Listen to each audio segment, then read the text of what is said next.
Class number 74 में सूरतुल मुज़म्मिल की आयत नंबर 20 का बकिया हिस्सा पढ़ेंगे। यहाँ से यहाँ तक इस सबक को यकीनन आपने अपने तौर पर पढ़कर याद किया होगा। अब इस सबक को 2 मरतबा सुनिएगा और यहाँ से नहीं बल्कि यहाँ से शुरू करेंगे। तो शुरू करते हैं। अऊज़ु बिल्लाहि मिनश शैतानिर रजीम। बिस्मिल्लाहिर रहमानिर रहीम।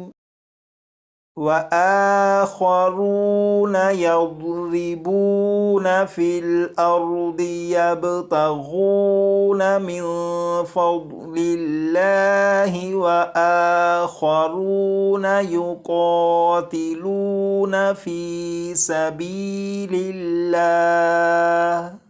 फ़क़रऊ मा तयस्सर मिन्हु व अक़ीमुस्सलात व आतुज़्ज़कात व अक़रिदुल्लाह क़र्ज़न हसना वमा तुक़द्दिमू लिअन्फुसिकुम मिन खैरिन तजिदूहु इंदल्लाहि हुवा खैरन व अअज़म अजरा वस्तगफिरुल्लाह इन्नल्लाह गफूरुर रहीम। यहाँ से यहाँ तक इस सबक को 1 मरतबा फिर सुनिएगा।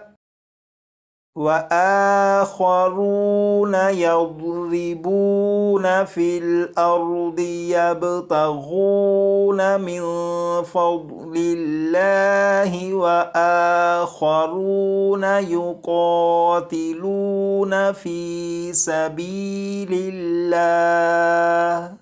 फ़क़रऊ मा तयस्सर मिन्हु व अक़ीमुस्सलात व आतुज़्ज़कात व अक़रिदुल्लाह क़र्ज़न हसना वमा तुक़द्दिमू लिअन्फुसिकुम मिन खैरिन तजिदूहु इंदल्लाहि हुवा खैरन व अअज़म अजरा वस्तगफिरुल्लाह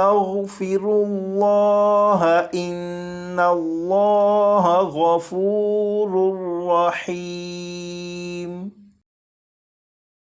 इस सबक को जब आपने अपने तौर पर पढ़ा था उस वक्त जो अल्फाज आपसे सही नहीं पढ़े गए थे, अब उन अल्फाज को अच्छी तरह याद कर लीजिएगा। सूरतुल मुद्दस्सिर का यहाँ से यहाँ तक ये जो सबक है, इस सबक को आप अपने तौर पर कम से कम 10 मरतबा पढ़ लीजिएगा, क्योंकि क्लास नंबर 75 में इस सबक को पढ़ेंगे। अगर आपने इस सबक को अपने तौर पर पढ़कर याद किया होगा तो जब क्लास नंबर 75 में ये सबक 2 मरतबा आप सुनेंगे तो आपको पता चल जाएगा कि आपने इस सबक में से कौन से अल्फाज सही याद किए हैं और कौन से अल्फाज आपसे दुरुस्त नहीं पढ़े गए थे। क्लास नंबर 75 में जब आप इस सबक को 2 मरतबा सुन चुकेंगे तो उसके बाद वो अल्फाज जो आपसे सही नहीं पढ़े गए थे उन अल्फाज को याद कर लीजिएगा। तजवीद के कवायद में से ये वाला सबक और ये वाला सबक, इन्हें अच्छी तरह याद कर लीजिएगा। क्लास नंबर 75 में इनकी वजाहत बयान की जाएगी।